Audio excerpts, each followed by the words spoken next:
I'd like to take you to a very important event in the life of Christ. It's recorded for us in Matthew chapter 28, and it's what we call the Great Commission.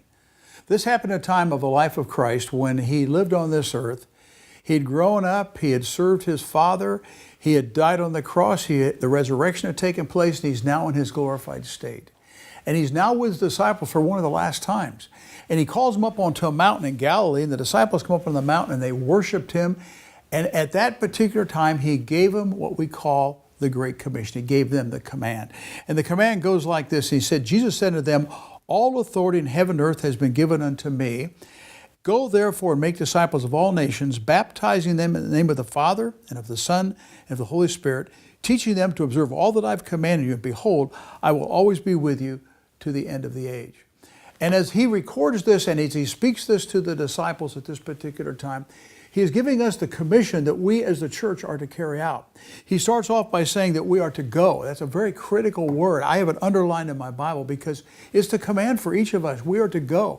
We're to do what? Take this gospel, take this message of salvation to the world.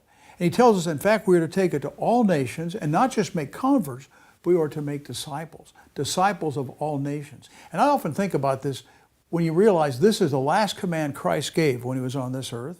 He'd been given all the authority of heaven and earth by his Father. He gave the command to us with that authority. And then he tells us what we are to do. We are to go. And then he says, but you're not going to go alone. I'm going to go with you. So it's his last command, and it is, in fact, the first command for the church. The church was to be started at Pentecost some days later. And if we go over, and I would like to take you to the first chapter of the book of Acts, you have recorded there the beginning of the church, and it talks about the Holy Spirit that's going to come upon us. Let me just read to you verse 8 from Acts chapter 1. And the Lord said this to his disciples. Now this was right at the time of the ascension. He said, "But you will receive power when the Holy Spirit comes upon you, and you will be my witnesses in Jerusalem, in Judea, and Samaria, and to the ends of the earth." The power of the Holy Spirit was going to come upon them. Pentecost had not taken place. It was about to. The church was about to start. Today, we have the power of the Holy Spirit. He has come upon us, and the church has been established. And we, the church, are to take this gospel to every nation and make disciples. What a command we've been given. You know, as I was a little boy and growing up, my father was a pastor, and it was a very mission-minded church. And he used to say to me as a little boy growing up, and he'd say to me, "Reese, don't you believe that everybody should have at least one chance to hear the gospel? We've had so many. We have it on every street corner, churches and radio broadcasts and bookstores." He said, "Don't you think these people have never once heard the gospel? Isn't that what the Lord told us to do?" And when you study the Gospels, you'll always find many times that Christ is with the crowd. He's with the multitudes, but he left the crowd, the multitude, to go to some village that had never heard. He'd leave the crowds often. We would want to stay with the crowds. We've got all the attention.